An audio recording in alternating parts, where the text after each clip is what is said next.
Hello செலர், variations கொண்ட உங்கள் லிஸ்டிங்கை எவ்வாறு குரூப்பாக்குவது என்பதை பார்ப்போம். சைஸ் மற்றும் கலர் வேரியேஷன் கீழே சில லிஸ்டிங் உள்ளன. அவ்வாறு செய்ய ஸ்டெப்ஸ்களை பின்பற்றவும். டைனாமிக் குரூப் லிஸ்டிங் செலக்ட் செய்யவும்.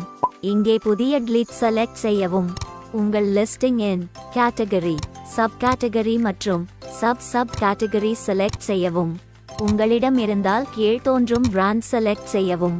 இல்லையெனில் நான் பிராண்டட் செலக்ட் செய்யும். டெம்ப்ளேட் டவுன்லோட் செய்யவும்.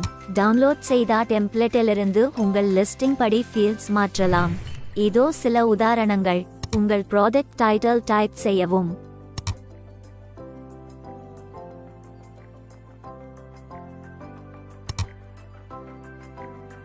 KSID டைப் செய்யவும்.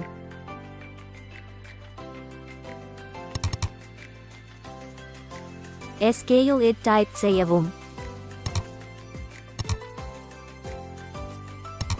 வேரியேஷன் காலம் கலர், சைஸ் மற்றும் பல போன்ற வேரியேஷன் டைப் செய்யவும். ஃபீல்ட் இல் வேரியேஷன் கலர் இருந்தால் உங்கள் ப்ராடக்ட் கலர் டைப் செய்யவும்.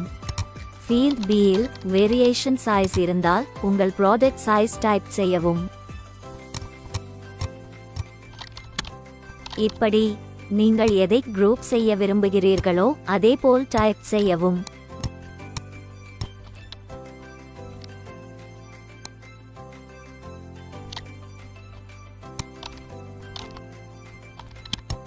குரூப் லிஸ்டிங் விவரங்களை உள்ளிட்டதும் ஃபைல் சேவ் செய்யவும்.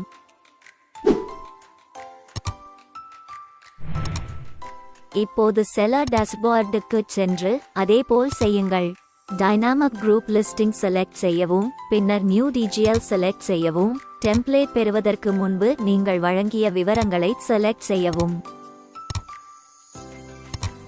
இங்கே மாற்றம் என்னவென்றால் சேவ் செய்த ஃபைல் அப்லோட் செய்யவும். சப்மிட் பட்டன் கிளிக் செய்யவும். உங்கள் குரூப் லிஸ்டிங் ப்ரோசஸ் முடிந்தது.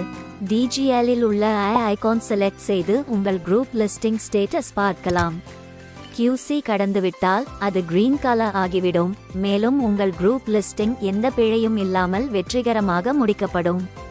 குறிப்பு: DGL இல் ஏதேனும் மாற்றங்கள் இருந்தால் குறிப்பிடப்பட்ட பேட்ச் வைத்து டிக்கெட் ரேஸ் செய்யவும். Happy selling.